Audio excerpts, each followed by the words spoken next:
Kag sa numero 1 sa mga balita, subong adlaw.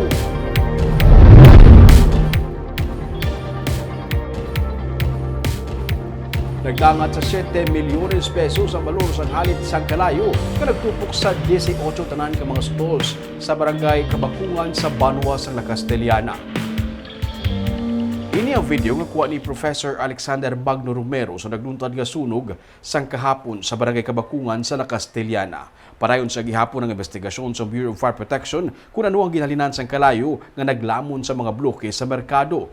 Sunod sa BFP, 18 tanan ka mga stalls sa merkado ang nasunog. Launa sang kaagahon nagsugod ang Kalayo. Kag malapit na 3 ang kaagahon na fire out. Naglabot sa 7 milyones pesos ang halit nga gintugas ang Kalayo. Ang iban sa mga baligyaan, bago gid lamang nakapangumpra sang stocks kag naubos sa sunog ang ilang mga ginkumpra. Wala naman sa may na-report nga nasamaran o napatay sa among nga insidente sulod sa BFP.